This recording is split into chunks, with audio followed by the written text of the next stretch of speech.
Hello everyone, my name is Lowko and welcome to a best of 5 series of top level StarCraft 2. What I've got for you today is a Terran versus Protoss, where in the bottom left hand corner in game number 1, representing himself on the main Nexus, we have none other than Hero. His opponent up in the top right, playing with the red Terran pieces, we're looking at GuMiho's main command center. For some reason, it feels like it's been like maybe a week and a half, 2 weeks or so since I've last casted a Terran versus Protoss, which is pretty silly because a lot of tournaments online do have TVPs in them, but I guess I've been very focused on Zerg versus Protoss. We're casting a lot of Zerg versus Terran as well. Protoss versus Terran. We need a little update. This particular series was recently played during the playoffs of the Lulu Cup. A very fun tournament, so massive shout out to the tournament organizers for actually sending me these replays without me asking for them. Generally speaking, the way that this sort of thing goes is I'm like, please, sir, may I have some replays? And I make my rounds on Discord, right? I try to reach out to different tournament organizers. I support quite a few tournaments as well. This is not one, actually, that I have directly financially supported to. And they just sent me the replay pack, which is really nice. It's a big shout out to Saber, tournament organizer, for sending over this pack right away. There's actually some absolute bangers in it. Some really nice ZVPs and ZVTs as well, but I figured we'll do another Terran versus Protoss first. Obviously, these two are absolute legends. GuMiho, easily the most creative player at a high level. Hero, by many considered to be the #1 Protoss player in the world. It's always a little hard to say, is it Max Specs, is it Hero? I have decided I'm not going to take any claim, so I can always clickbait you guys and say that this is a #1 Protoss player. The #1 Protoss is both Hero as well as Max Specs. Who would have known? Alright, tournament-wise, Hero's the most successful player. Statistics-wise, well, Max Specs is the #1 Protoss. So I have multiple #1 Protosses. That's how that works, I think. Anyways, this is not really a matchup where you get to be as creative, to be fair. There's a lot of skill checks, especially thrown by the Protoss player. A lot of easy ways to lose the game. And while you can certainly, go for some variety if you are a Terran player, you'll be hard-pressed to see GuMiho going battlecruisers. I want to believe that GuMiho wants to go battlecruisers, but I don't think we're going to see that, especially not against a Protoss player. It'd be kind of nice, though. He's been playing it a lot against Zerg. Maybe he's been cooking up some creative builds as well against Protoss, but so far, nothing all too crazy. Hero has decided to not go for a low ground wall off, high ground wall off, Reaper path wall. Instead, we're just walling off the mineral line instead. This is one of those things that you can usually get away with. A lot of Protoss players like to do this on purpose. I like to usually think that the reason they sometimes do this is because they forgot sending a probe early and they just figured we'll throw the first pylon right over there. Because otherwise it would, be built at like 120 minerals, which is a bit of a waste. Likely the product of a little bit of autopiloting, but this is obviously still just fine. You technically save yourself a little bit of money. Although this probe over here in the bottom right hand corner, just idling on the watchtower, trying to see if there's a Hellion or a Reaper or whatever going by. This is, I guess, not gathering any resources. In the end, though, we've got ourselves a triple gate blink opener here for Hero. A robo facility on the back of this too, so this will certainly be something that can be dealt with quite aggressively. GuMiho gonna go into a good old Cyclone start. Cyclone into a medevac right now. Would have been really nice against any sort of Stargate start, but not the case right here. From the Protoss. Probius is gonna have to run away. Probius, no! Save him! Save Probius! Recall! Anything. Oh, okay. Probius was really feeling it there. Yeah, I mean, we're looking for revenge, but obviously now that Hellion has taken over the watchtower, and the Hellion is gonna be able to ride its way home pretty easily. And maybe that means that with the Stalker distracted, this medevac drop, 7 Marines inside of it, can actually get some work done. There's the Hellion going away. Ooh, one Stalker actually gets dropped on. It is a little bit faster. Blink is finishing up in about 10 seconds. This could be the end of these Stalkers, though. Some nice micro. Blink is now finished. One Stalker goes down. The other Stalker is coming back home. Alright. Still well managed here by Hero. But I think, in hindsight, he should have just let Probius die. Yeah, no revenge. No nothing. He was hoping to get an easy, an easy Hellion pick off there, but ultimately he did pay the price. Not a terrible beginning, though. Follow-up here by GuMiho is a little bit odd. We're trying to go into a... Well, at least there's an attempt. Did he just hit a big supply block? Wow. He had a supply block. He wanted to go for double Banshee, and then canceled the second Banshee and went for a Raven instead. Little bit awkward. Little unnecessary as well. Bit of a mistake there for Gumi. Lucky for him, though.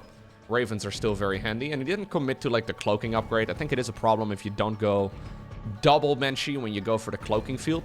The problem is with only a single Banshee, you do need to get 2 shots on every single probe to kill them. There's no shield battery in the natural mineral line, but there is one over here inside of the main base. Now, even when you do have a shield battery in the mineral line and you have 2 Banshees, if they shoot simultaneously, you can still pick off probes. Maybe GuMiho can still get some damage done over here, though, in this mineral line in that spot. Observer going across. 2 of them, actually. Rocks are being knocked down. I think it's been spotted. So Hero is going to be able to shut this down with relative ease. And so far, GuMiho, I mean, he's getting a decent amount of work done, but nothing all too crazy. Really, both of them are just committing to playing Macro. Amygdala is, of course, a pretty large map. The tentacle rocks, they will go down, but they don't really reduce any sort of distance towards the other side of the map.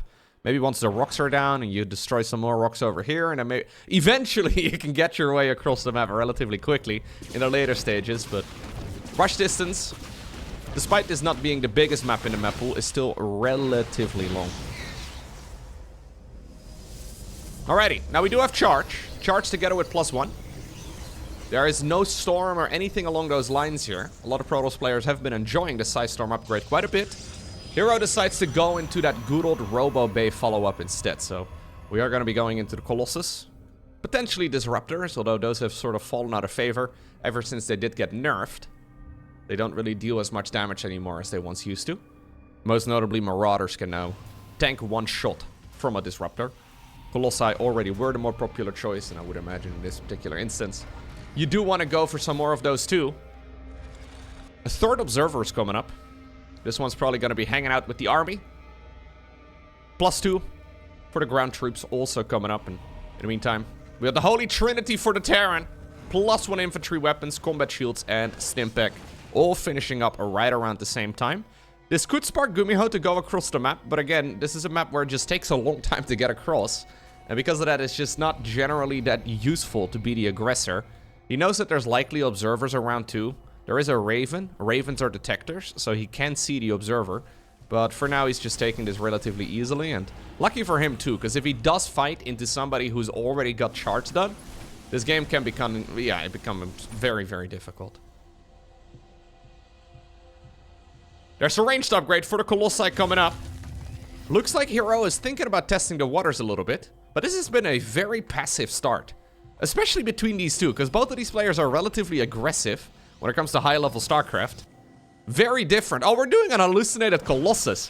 He's got an additional warp in over here on the left side. He's hoping that GuMiho freaks out a little bit and doesn't realize that this is a fake Colossus. Well, he's gonna know right now. Zealots coming in the meantime on the left. Easy defense so far, it seems, here by the Gumi God as far as that Zealot run by goes. Zealots are gonna be left behind in a natural expansion too. Couple Widow Mines. Big bada booms.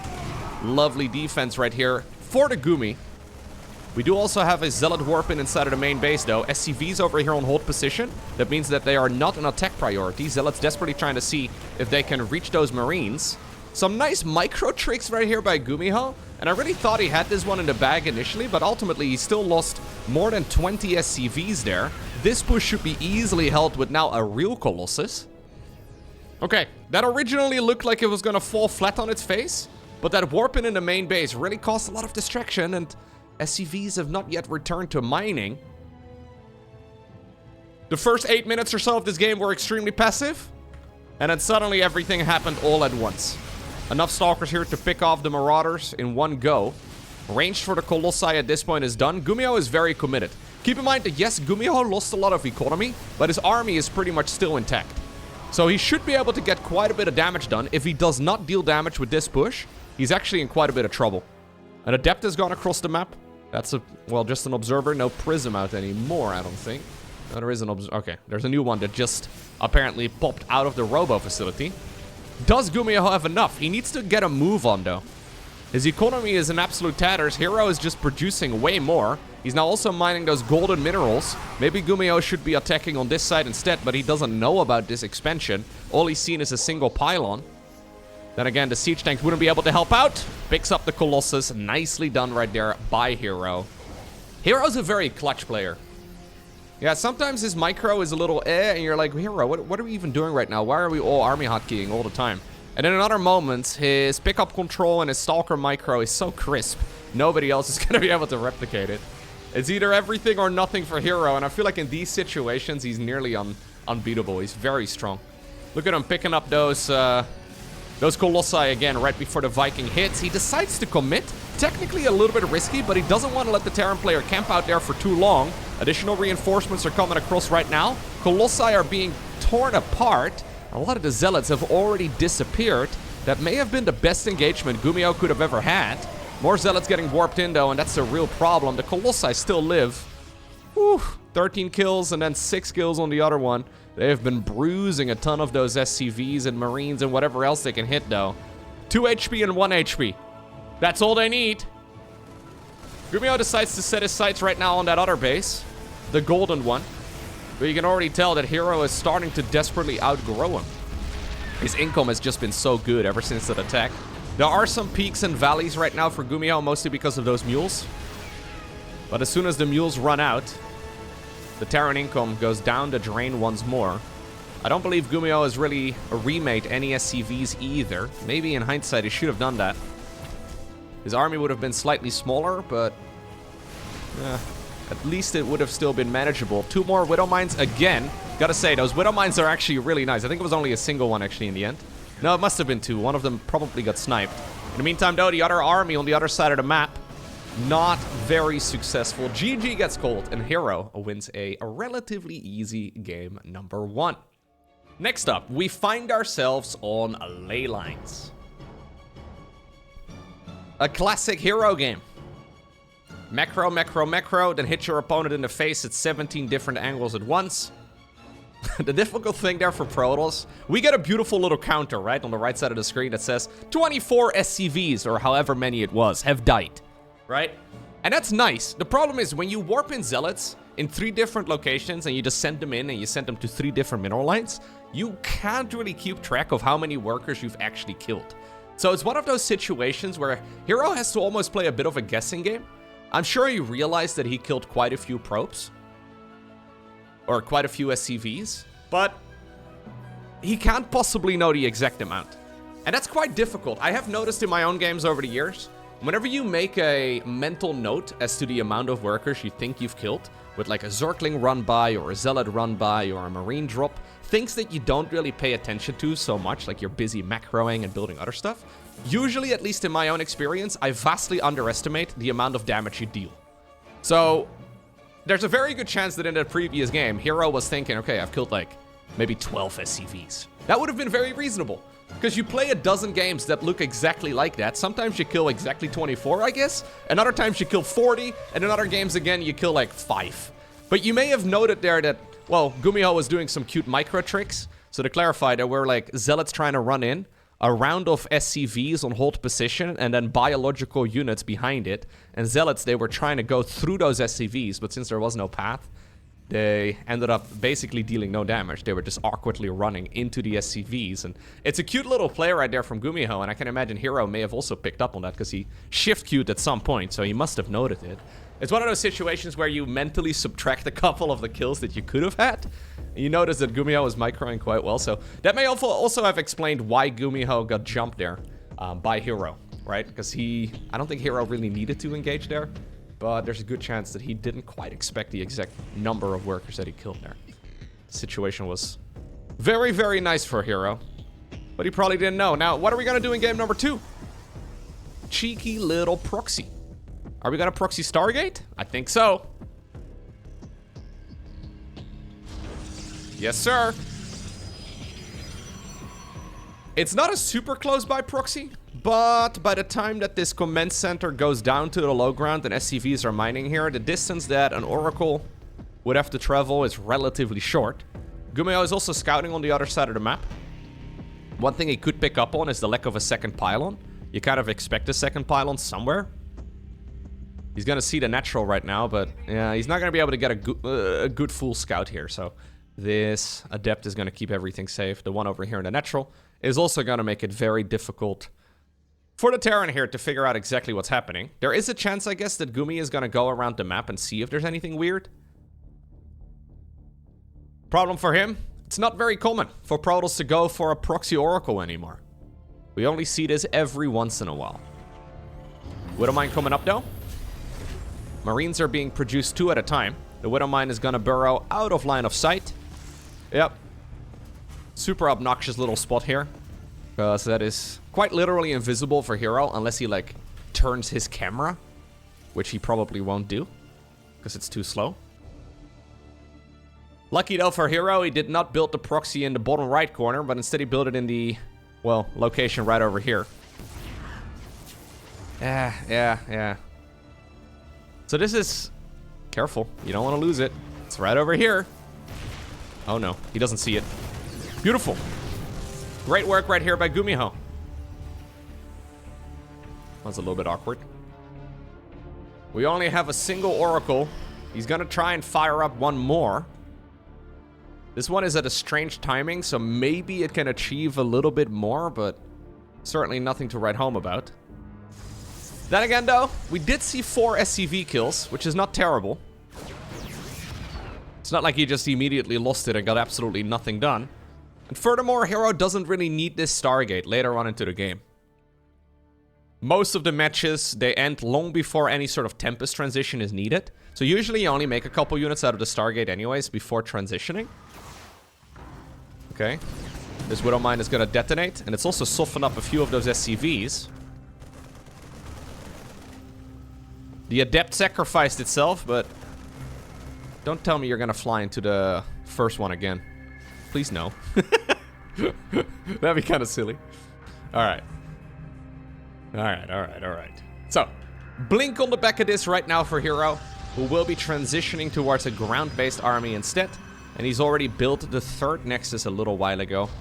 Safety shield batteries coming up too in case Terran goes for an attack. And I don't disagree, Stimpack at this point is done. And this is certainly a vulnerable moment here for Hero, although, yeah, it's only 8 Marines, it's really not that many. As long as the Stalkers and the rest of these units are in the right spot, it should be relatively easy here for the Protoss to deflect all of it.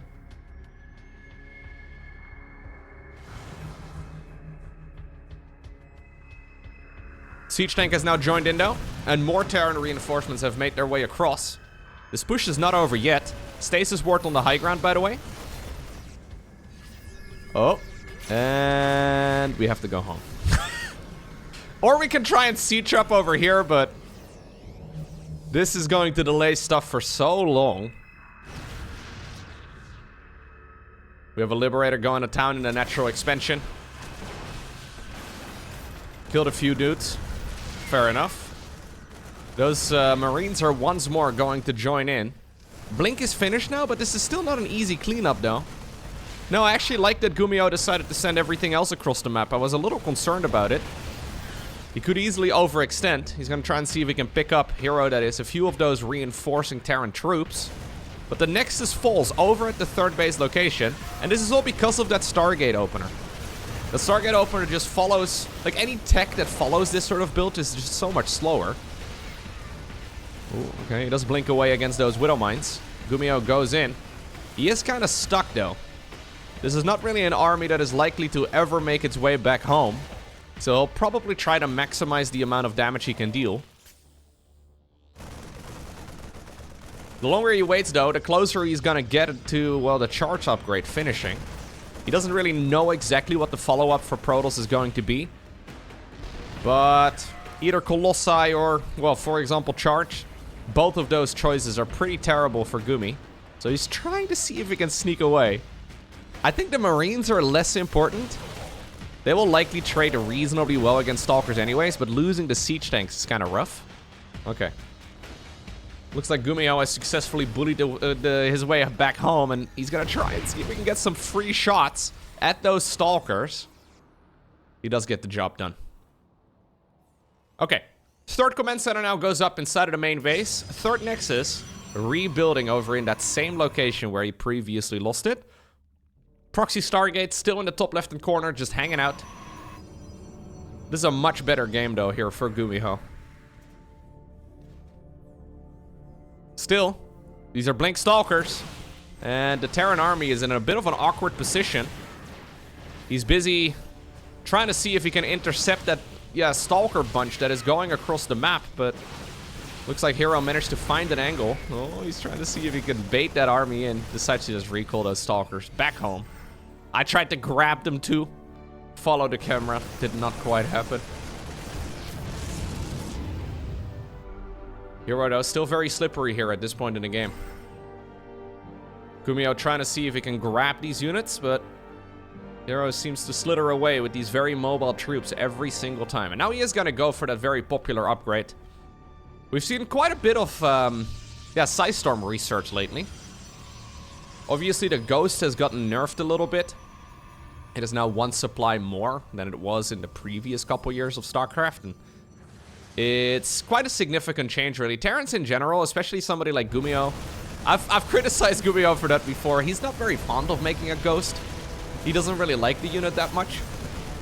Sometimes he's almost a little bit stubborn, though, because even though, it did get nerfed and it is more supply heavy, the amount of utility you get out of a Ghost, especially against Protoss, is just kind of ridiculous. Normal timing for Ghost Academy is right about right now. We really do need one right about right now, because without, like, imagine if you have a spell that allows you to basically remove the shields and the High Templar energy and the Sentry energy. It's basically good against everything. GuMiho prefers the Ooga Booga strat. This is the Terran equivalent of the Ooga Booga strat. Just me have hammer, me hit unit hard, right? Like that's what we're trying to do. Now we will see the Templar, and he will probably realize here that hammers are not gonna be that subtle of a weapon. So Ghost Academy does begin, but it's a little late, and it means that GuMiho can't really get a proper follow-up. He also needs to be careful, because this army can easily get cut off. There's no Viking or whatever, so, yep, nice little bit of Prism Micro. The weather forecast is stormy. Generally, it's Hero with the Ooga Booga strats. Also, why did we build the Ghost Academy in the most susceptible location? I feel like he just killed a Ghost Academy here. Yeah, it's not a cheap structure. I mean, it's not super expensive, but... Smashed his piggy bank, started up one Ghost.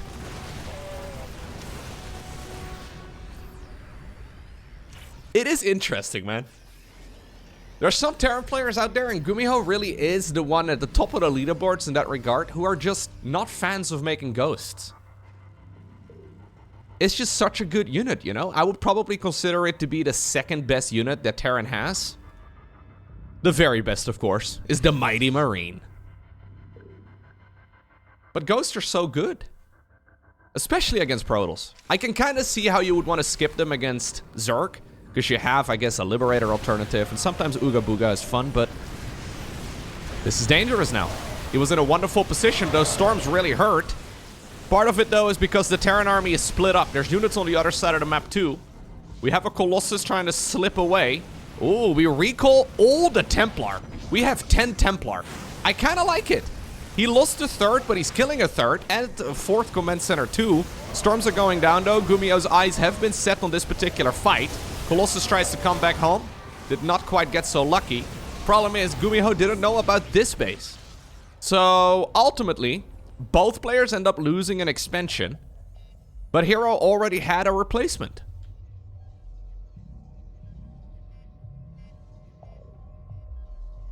Okay. GuMiho's Terran versus Terran, by the way, is really, really strong. It's considered to be some of the very best in the world. TVT is usually the one matchup where you don't make Ghosts. Oh, lovely interception here as well by Hero. Good reaction speed by Gumi, but still gonna cost him dearly. And just like that, this game is starting to slip through his fingers. It is not game over yet, but I'm liking this position so much better for Hero than a few minutes ago. The High Templar count is high, though. Like, he's got high Templar. No, that's anyways. Why are we just... Jeez, why are we move commanding them into Widow Mines and Marauders? My god, Hero. That was the most unnecessary way to engage there. But I guess he got the job done. Next up, we find ourselves on Frostline. I have skipped the first 2 minutes of the game, because nothing all too exciting happened. GuMiho decided to build a barracks right outside of the main, and now he's flying it back in. Mostly just trying to distract Hero. Hero did go for a probe scout, but he already figured out exactly what was happening, so he decided to just send the worker back home. There you go, there's your 3-second summary of the first 2 minutes of StarCraft. Let's see though, what will we do this time around? I'm assuming we're just gonna go into the good old Twilight Council opener once more. It is just simply the better way to build, and I can imagine it's what Hero will be favoring here. Although Stargate builds are certainly also an option. I would like to see more Stargate play. Phoenix builds in particular have always been one of my personal favorites, but not super popular lately. Hero has decided to go for a robo facility real quick. Now that's weird. Generally speaking, obviously when you finish the cyber core, right? You can go for 3 different tech structures. So the Protoss tech goes pylon into gateway, then you have to go cyber core, and then you sort of branch off in whatever direction you want. So you can either go Twilight Council, Stargate, or you can go into a robo facility.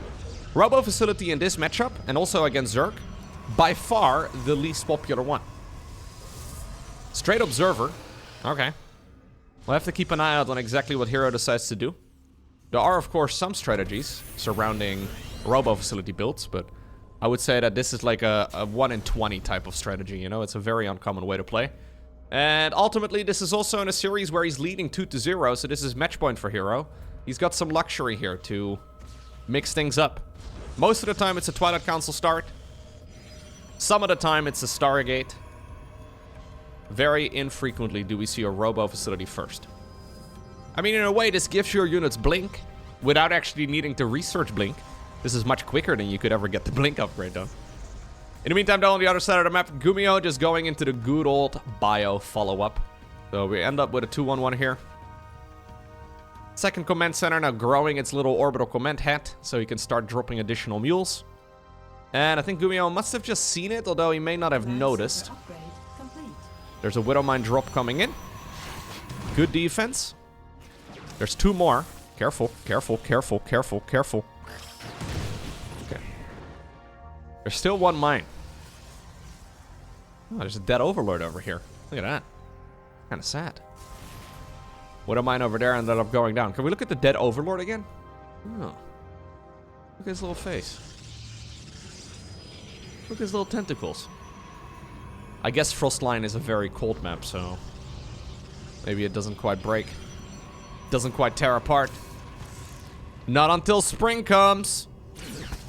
Ooh, that was smooth. I saw Hero selecting the workers. Looked a little sketchy. Anyway, Stalkers have gone across the map, but there's already a defensive bunker. We have the Reaper coming in, trying to be annoying. Good play, though, here by our Protoss player once more. He does, by the way, have a Twilight Council now, and he does decide to go into the charge.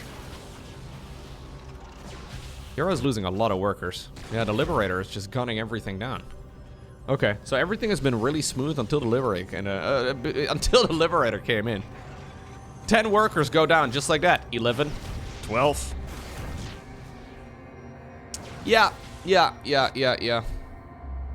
Furthermore, GuMiho goes into a very safe Raven. And the Raven is just really nice if you try to not die. Like, generally, when you go up against a weird build in StarCraft 2, you want to be safe, right? So, obviously, for GuMiho, he doesn't know exactly what he's playing against, but if you look at his knowledge of this game right now, he's seen a quick robo facility. It could certainly be some sort of Dark Templar follow-up, albeit that would be strange, but it could be, right? It is technically possible. Yeah, this is going pretty terribly right now for Hero. So we have charge. I think the original plan was to try and go full Ooga Booga again and try to see if you can hit the Terran in the face. But after losing that many workers, 18 probes. Ugh. You kind of have to do something else. Now one thing, oh, that's misplaced. Oh no, Hero. Alright, well, at least he caught it. One thing nice right here, I guess, for our Protoss is that we have that very conventional follow-up here for Terran, but it takes a few minutes before it really swings into effect. So GuMiho will be unlikely to really do much until these 3 upgrades over here are done. So again, it's combat shields, +1 and infantry. Or +1 infantry rather, and then also the combat shields. You know the holy trinity of Terran upgrades. This is what Terrans like to mess around with. So at least he can expect the Terran to chill for a little while. But when that army goes across the map, it'll be hard to stop. This is very quick charge though, and very quick storm as well on the back of all of it. So at least Hero should have all the tools at his disposal. My question is mostly, will he have enough? The Terran army is already starting to outgrow Protoss quite rapidly. There it is. This is where that economy difference really starts to kick in. GuMiho's army size will be significant. He did make a 3rd command center, so he's by no means completely all in.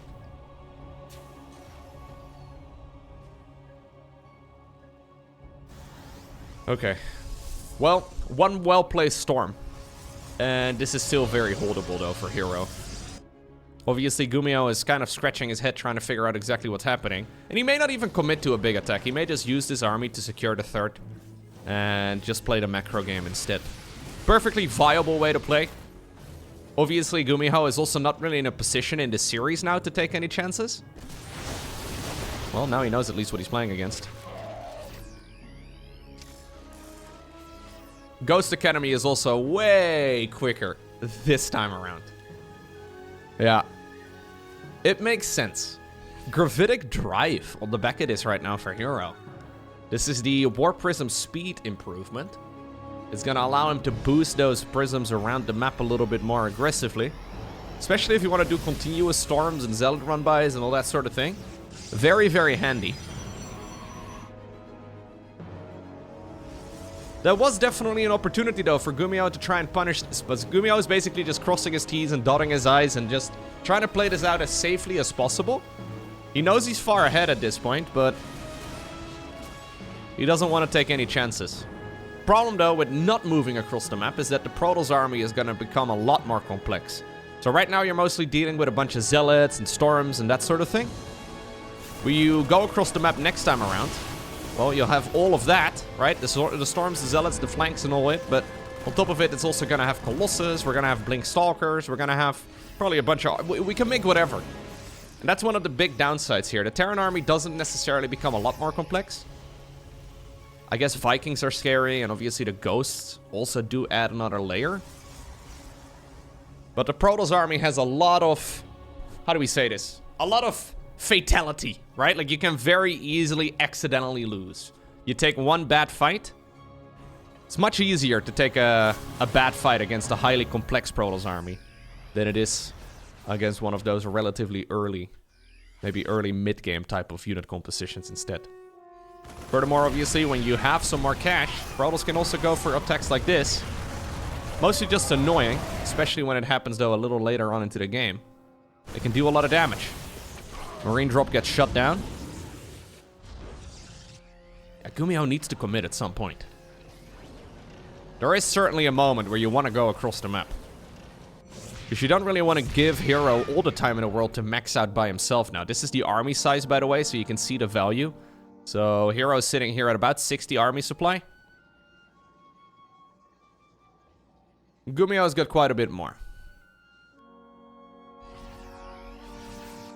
Barracks 6, 7, and 8 coming up right now. +2 has begun as well. I wouldn't have minded seeing a second engineering bay.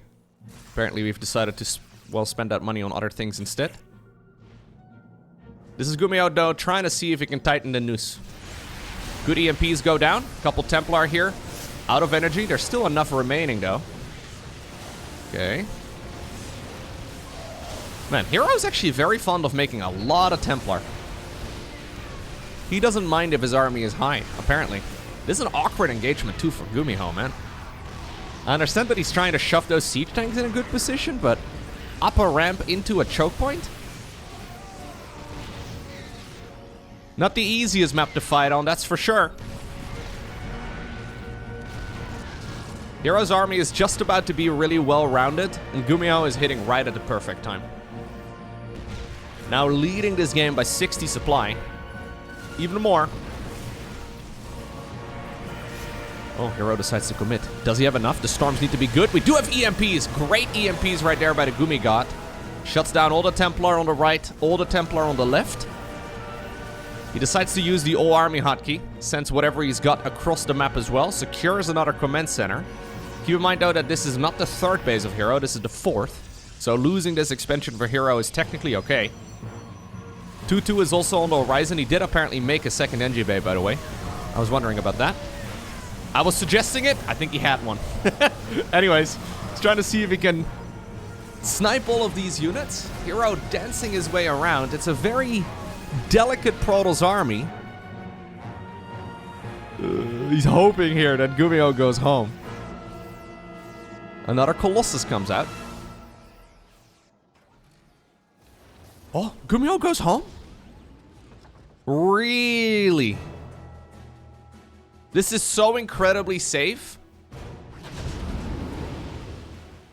I don't know if I agree. I think he could have committed there. He should have really committed there, but this is GuMiho just playing it exceptionally safe. Alright. Goes for the +1 air attacks. Second starport coming up as well. +3, +2. I mean, he is basically just trying to play this safer than he absolutely needs to. Then again, though, maybe this is not so much about winning a game. This is about crushing a game. And there's something to be said for that as well in a pro game of StarCraft 2. When you're playing a series, Hero notes he's been losing this game for the better part of 8 minutes. This is obviously giving Hero a possibility to get back into the swing of things. It does seem a little overly safe, but GuMiho splits up his troops. Drop in the main base is gonna get deflected here eventually, and he loses a few medevacs. But in the meantime, he's also using the other part of his army, no cancel, to kill a Nexus in the far bottom right, and he gets 14, 15 probes to boot. Not bad at all. Additional command centers coming up. +3/+3 is on the horizon now too. Alright. Hero's got one more trick unit that we haven't really seen. I guess he's got 2 more. He's also technically got the Dark Templar. We haven't seen Dark Templar yet in this particular series. Oh, Prism. Does go down. Templar, though, got unloaded. Good splitty right there by Gumi. Disruptors are going to be a weapon of choice now. And this is becoming a very scary Protoss army. It's just that Hero is not really winning in any department of the game. Like, his economy is not great. His upgrades are pretty good, I guess, but Terran's going to catch up in that department in about a minute. I mean, I don't want to count Hero out here. This is still a very dangerous army. Like, one disruptor hit and this game is easily in his favor again.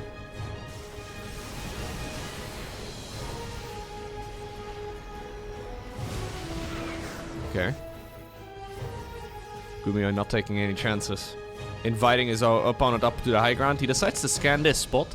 Mostly just, I guess, to see if there would be a potential location for him to drop, or to see if maybe there would be a position here where Hero is feeling ambitious to go into Skytos, for example. That is likely the location where he would build that sort of infrastructure. Trying to see if he can come in from multiple angles, though, with the Marines and the Marauders, and he does indeed collapse on top of this Protoss army. Disruptors are trying to see if they can roll their balls towards the high ground. Gets a bit of damage done, but loses a lot of troops in the process, too. Yeah, by no means the worst fight for Hero. But I also don't think that was really quite enough. We have a fusion core, by the way, for Gumi, who probably is going to go into a ranged liberators here. That is usually the progression. Although the man's been very fond of battlecruisers lately. Whew. Okay. Command center here in a little bit of trouble. Yeah, and Hero is starting to win some fights. 16 SCVs as well. Okay, one of the disruptors blows up. Loses disruptors in the process too, but that is 16 SCVs, a good chunk of the bio army. Hero actually grabs the supply lead. We did have the Viking counterattack trying to get some damage done, but now Hero has decided to return back home, and he's actually ahead. Okay. And now GuMiho is probably second-guessing himself. Why did I not try to close out the game earlier? It is so easy to make a mistake, specifically against the Protoss army. They're just like these units in particular. All of these. Terrans are not fans of any of these units. Zealot run-bys. Maybe the Immortal is okay. But the Colossus is a pain. The Disruptor is a pain. The Templar is a pain. The Prism is everything's a pain. Landed Vikings in the main base. Trying to get as much value as they can, but not really achieving that much. Terran Bio Army over here getting chased away as well. That's the Planetary certainly going down. We do have a Nexus getting killed too, though, on the opposite section of the map. GuMiho now settling for a counterattack instead. More Disruptors are being sent around. Big Zealot run by, though, just about to arrive in a natural expansion, but apparently the Libs will try to keep this at bay, and a couple of the Disruptors also quite sloppily just move commanded in. Looks like it's not just going to be one Nexus over here. This guy is the one apparently left to finish the job. There's a second Nexus also that falls. Jimmy gets hit by a Disruptor. Another Nova is sent through, but that one only kills a couple Zealots. GuMiho once more on top. Okay. Yeah, that was one pylon to bind them all. One pylon to power him. One pylon to find them all. And in the Protoss base, power them. I don't know. I don't remember exactly how it's the dark speech of Mordor that I will not utter here. Anyways, range now coming up for GuMiho. He's getting back on the horse. This was a little bit dicey, but I'm still liking this position for him a little better now. It's almost like he needed a little push in the right direction, you know? He got a little nervous with the big advantage. And this is still a winnable game for Hero, but I mean, this is still scary. Look at this army. I feel like Hero always has more army than you expect.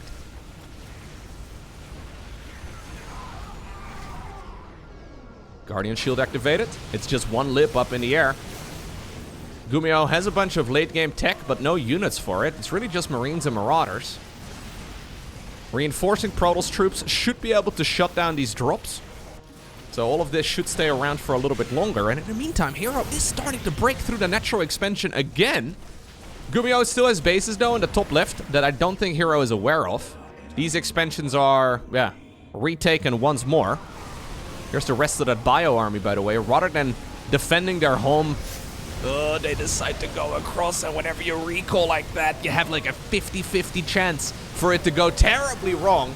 And this seems to be one of those scenarios where Protoss does not quite get the best trade, although he's pushing it away. Marauders and Marines running dangerously low. Even the Probes are sniping, well, some of these very powerful Terran troops.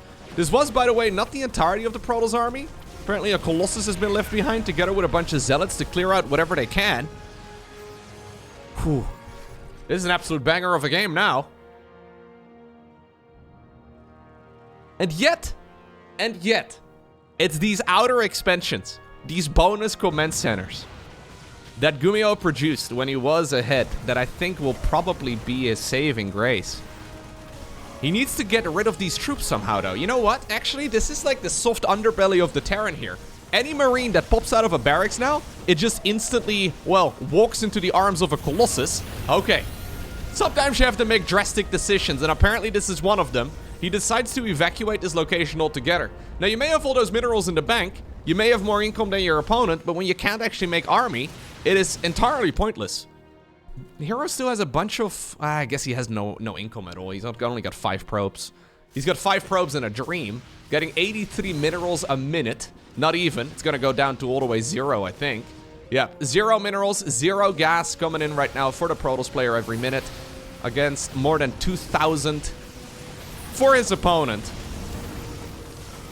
So as long as GuMiho does not completely lose the plot here, he should be fine. Yeah. A hard-fought victory.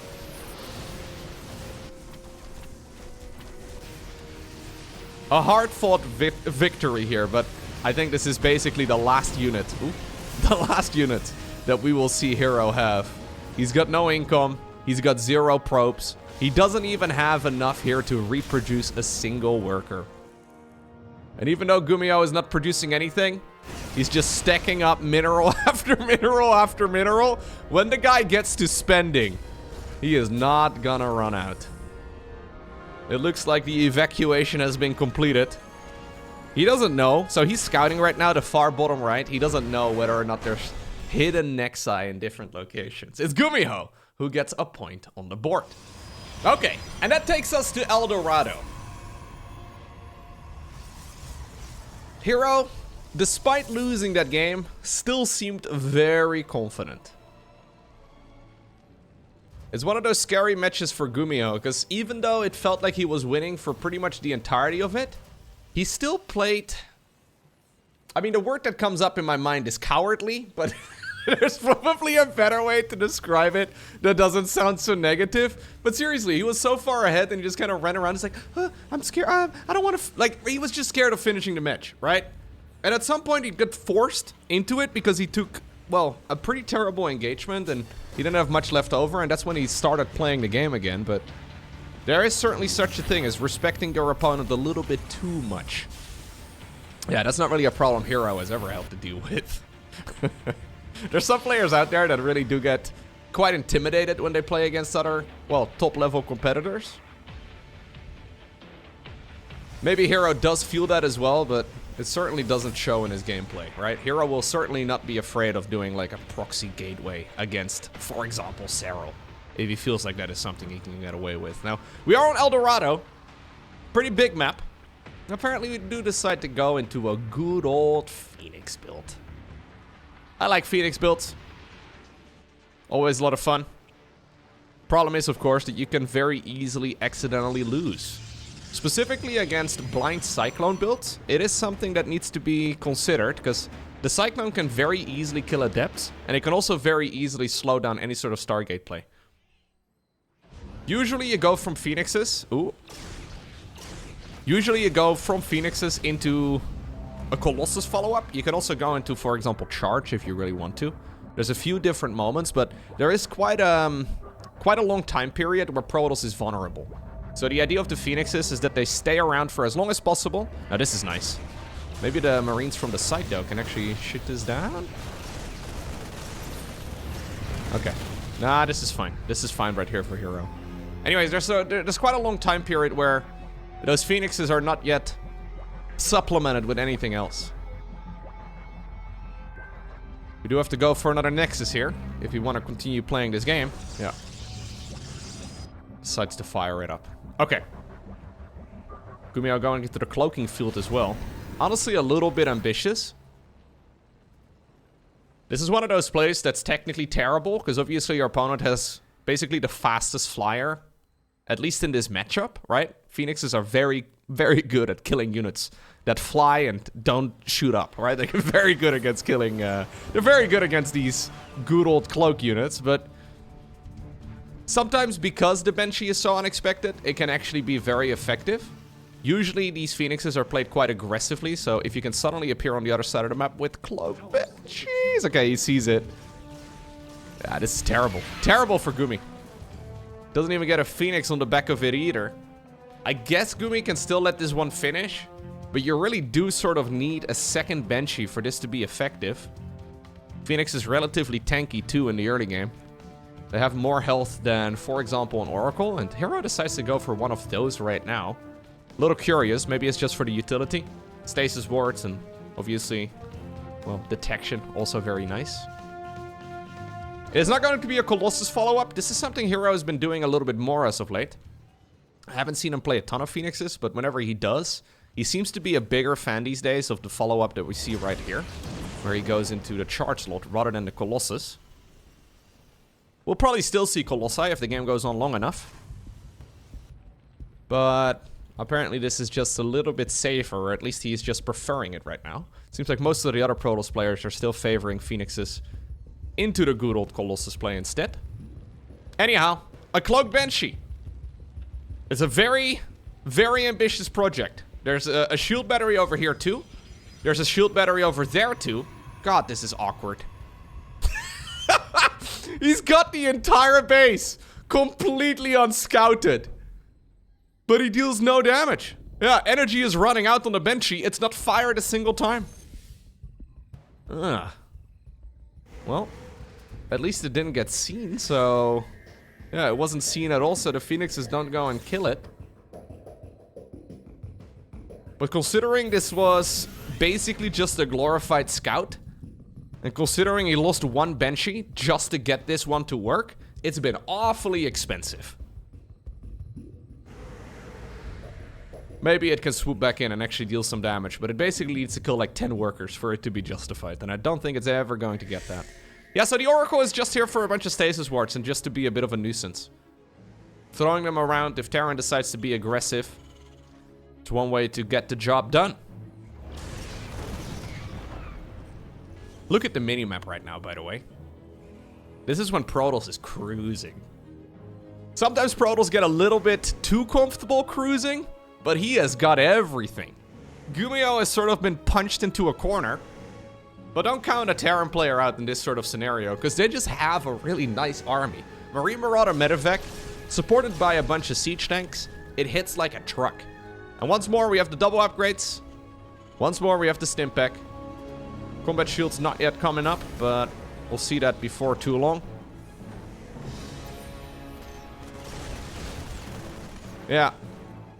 These Phoenixes also lose value over time. That's the main problem with them. The bigger the Terran army becomes, generally the more useless the Phoenixes become. Hero, though, is not even ready to defend against a Terran attack. He is ready to fight a Terran's third base. So, yeah, he's going to be the aggressor here. The Terran Observer still hanging out on the left side of the map. Just enjoying its well-deserved break by the waterfall. Just doing a little bit of sightseeing on El Dorado. Can't blame a man. Or a woman, actually. Oh, she goes in! 1, 2. Through 2. through. New number. Oh, 3, 4. Okay.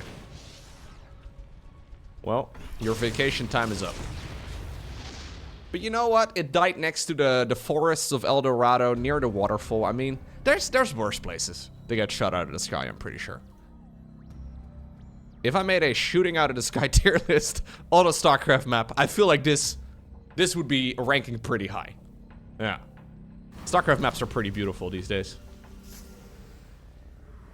Okay. This is dangerous, man. We're going into that choke point. Those siege tanks are gonna have a field day. I love the anti-armor missile as well. Yeah, good thing here that Hero turned around, because those zealots were going to melt. Lovely play right there by the Gumi God.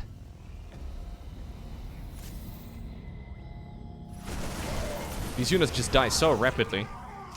Yeah, and sometimes you have the full map, but you still need to be able to hold just a straight up push. A straight up attack right here from Terran is actually very dangerous. Army-wise, this is not a Terran that's really to be underestimated. I do like overall Hero's army a little bit better, but again, those Phoenixes, they do tend to fall off. They can still be useful when it comes to lifting up siege tanks for now, but that was a really good first attack right there with those siege tanks. Trying to see if we can take control of the low ground. Obviously, siege tanks can shoot away further than they can see, so setting them up at the watchtower like this is actually kind of nice. Ramp over here is well patrolled as well. Oh my god, we swoop in. Phoenixes decide to lift up. We do have interference matrix activated on 2 of the 3 Colossi.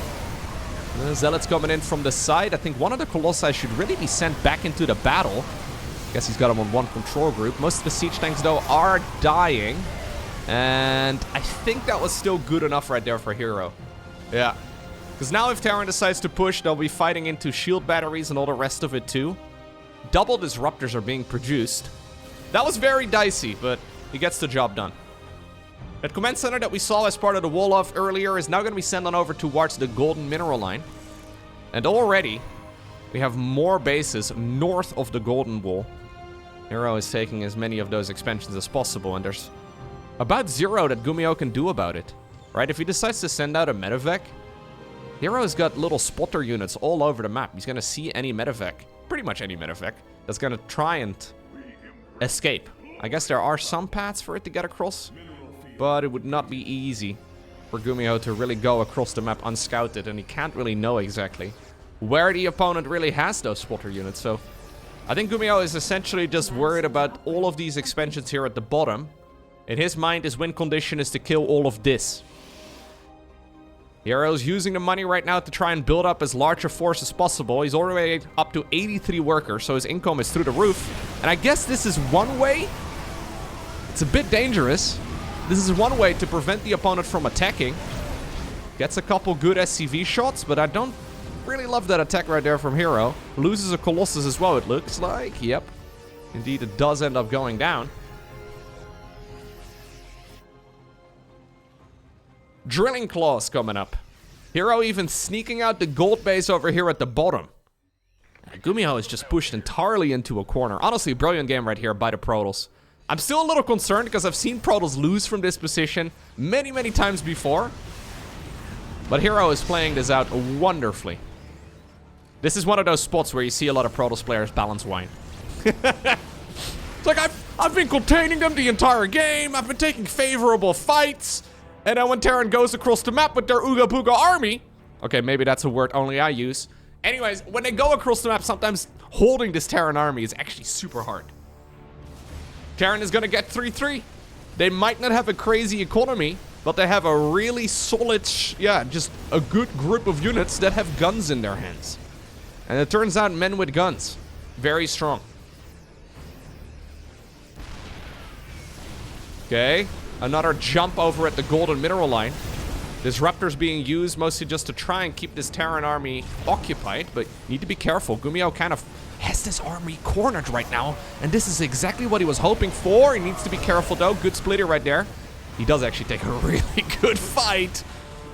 Oh, okay. GuMiho trying to see if he can now pounce at this opportunity. There's a lot of disruptors on the back of it too. Obviously, when you've taken a bit of damage on the Marauders already, they will die to one follow-up shot from the Disruptor. 3-3 now on the horizon. Not yet done. He got a little over-eager. Sending his reinforcements on over in this direction too. Hero, though, has got his own reinforcements in the form of Zealots, and they are now charging at whatever they can hit. Another one of the siege tanks ends up going down. Purification Nova once more being used, but it looks like GuMiho is okay. Although I say that, he has stimmed his army for a long time already, and a lot of these Terran units have taken a beating because of it. Another good EMP does go down. Most of the Disruptors have remained. He's trying to see if he can force this Terran player to split up. I think Hero holds. Oh, that was sketchy. Yeah. Can you taste the balance wine? That was almost the balance wine. GuMiho's stuck in his own little quadrant in the meantime. Hero has taken the entirety of the rest of the map. I mean, obviously, a lot of these bases aren't mining. He's almost got too many Nexi here in a very weird situation, but yeah, he's got more minerals than he can effectively mine. Now, apparently, it's the Gumi God who's thinking about taking that base at the bottom. Maybe he's going to be able to get away with it. Lovely control right here by GuMiho, man. Years ago, people used to criticize GuMiho for not having great micro, but he is pulling out some really nice control here across this series and just in general over the last year or so. This is not going to be a planetary. Random disruptor flanks are also dangerous. Good splitty there by Gumi. Yeah, GuMiho is maybe winning the battles, but I kind of feel like he's starting to lose the war. Because even though he's sort of exchanging, right? Like it's a 50-50, like a tug of war, back and forth, Hero just has way more stuff. Hero's not doing a particularly great job spending his resources. Okay, now we see a big warp in of Stalkers. That's a great idea. 12 gateways in total. Yeah, at this point, I think if we keep fighting like this, Hero is just going to outgrow Gumi. Because we're now 16 minutes in. Natural expansion is, well, pretty much out. Main base is already flying on down south. He just doesn't have as much income anymore. And Hero has loads of mineral lines that haven't even really been mined yet. He's got lots of bases, actually, that are barely touched. So if we keep doing this, Hero should come out ahead. Some nice Novas over there, too. He is fighting in that liberation zone. Now, finally, most of the Disruptors are being killed. Yep, that's going to be the end of pretty much all of them except one.